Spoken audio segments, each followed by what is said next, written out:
Hello everyone, আমি শর্মিষ্ঠা। আর আজ না আমি আমার শ্বশুরবাড়ি মানে বেলানগরের সামনে উল্টো রথ হয়, মানে এখানে রথ হয়, এখানে আমি দোকান দেবো ভেবেছি। তো এই সব কিনতে মানে যা যা আমার লাগবে সে সমস্ত কিছু কিনতে এসে গেছি এখানকার বাজারে। আর এই ওভেনটা দেখতে পাচ্ছ, এটা না আমি বিয়েতে পেয়েছি, কেউ একজন আমাকে এটা গিফট করেছে। আর এখানে আমি এখন চিকেনটা প্রিপারেশন করে নিচ্ছি, দেখতেই পাচ্ছ কালারটা কি সুন্দর এসেছে। দেন তারপর বনিকে বললাম যে চল তুইও আলুর দমটা রেডি করে নে।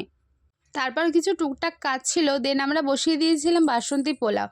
এরপর সব কিছু রেডি করে নিয়ে আমরা চলে গেছিলাম দোকানে।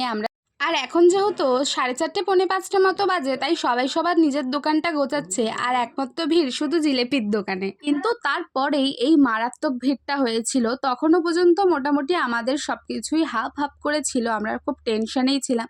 কিন্তু তারপর যে ভিড়টা হয়েছে তাতে আমাদের সমস্ত কিছু বিক্রি হয়ে গেছে, আর খুব ভালো মতো বিক্রি হয়ে গেছে।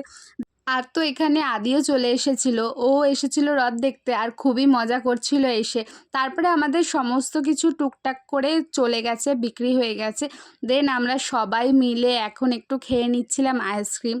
এই দেখো তোমরা, আর এখনও কিন্তু প্রচুর ভিড় আছে, আমাদের সব বিক্রি হয়ে গেছে। দেন আমি এখন চলে এসেছি বাড়ি, আর ভীষণ হাঁপিয়ে গেছিলাম, তাই একটু চট করে শুয়ে নিয়েছিলাম। তো চলো দেখা হচ্ছে নেক্সট মিনি ব্লগে, ততক্ষণ পর্যন্ত বাই।